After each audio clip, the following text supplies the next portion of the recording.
నాకొక మంచి పాట కూడా గుర్తుకు వచ్చింది. చింత చెట్టు చిగురు చూడు, చిన్నదాని పొగరు చూడు, చింత చిగురు పుల్లగున్నాదోయ్, నా సామి రంగ చిన్నదేమో తీయగున్నాదోయ్ అంటూ అందాల చిన్నదాన్ని చింత చిగురుతో పోల్చి వర్ణించాడు సినీ కవి.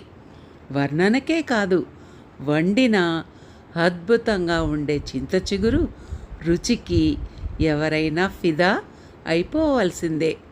పచ్చ బంగారంలా చిటారు కొమ్మన మిలమిలా మెరిసే ఈ చిగురును తింటే ఆరోగ్యం గురించి కూడా చింత కూడా అవసరం లేదట.